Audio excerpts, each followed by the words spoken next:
Next, I'd like to introduce Vanu Bose. Vanu is a Frontline partner and the president and CEO of Vanu, Inc., which is a software radio company that created the Anyway multi-mode base station, the first wireless device to be FCC approved as a software-defined radio. This is quite an accomplishment. Dr. Bose earned all of his degrees from MIT and received from there his PhD in electrical engineering and computer science. Vanu?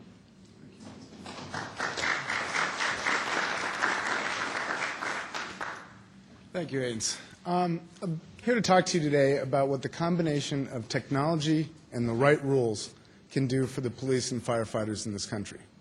As Louis mentioned, we need to cover the population. That's key. Now, no wireless network today comes even close to covering 99% of the population.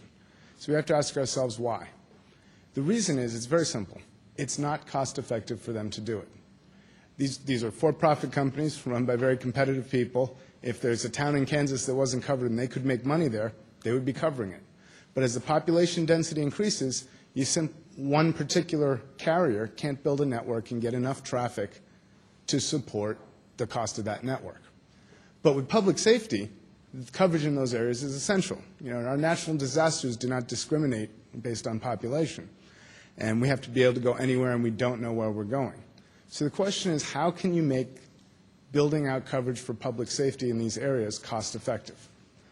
And the combination of software radio technology and the wholesale model as proposed by Frontline makes this economically affordable.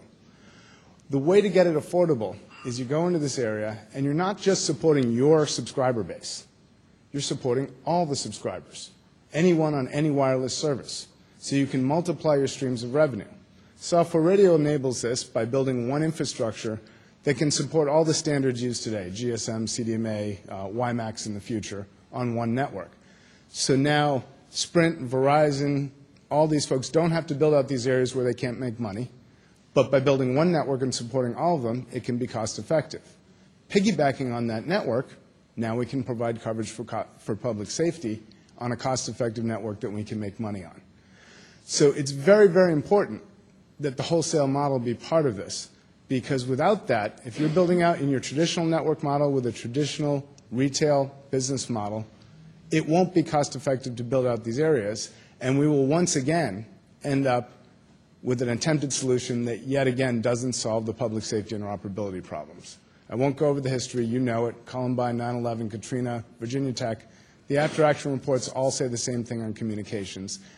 We've been trying for over a decade to solve this by building networks the traditional way, and we have to acknowledge that it hasn't worked. This proposal, and the reason I joined the Frontline team, was the first proposal I'd seen that actually made it economic to cover those areas. So I think the two very important things that have to come out of the rules to support that are the wholesale model, so one carrier can go in and can make money off of whoever wants to provide wireless service, and two is a build-out requirement. If we're going to do this for public safety and take that 10 megahertz and build out a network, we have to actually do it. And if there's not a firm, aggressive build-out requirement in the rules, we risk the spectrum being warehoused or the build-out taking yet another decade. We don't want to see another disaster response situation where we can't solve the problem. So the wholesale model and the build-out rules are very, very important to enable this. And to follow up on what Haynes said, this is our last best opportunities, probably in our lifetime, and I'm younger than a lot of the guys here. Sorry, Reed.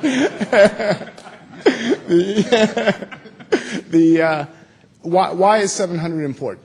Well, there's sort of this trade-off in spectrum.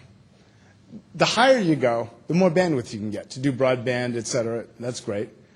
But the lower you go, the better the coverage is. A simple rule of thumb is that if you double the frequency you're using, the signal travels half as far. So if we were to build this out at 2.5 gigahertz or 3.5 gigahertz, we'd be looking at, a third to a sixth of the coverage area, meaning you need 3 to 6 times as many sites to build out coverage in these already unprofitable areas.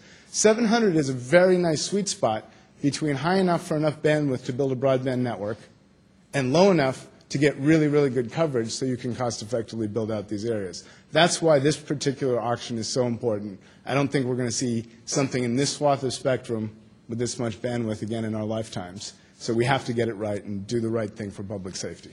Thank you.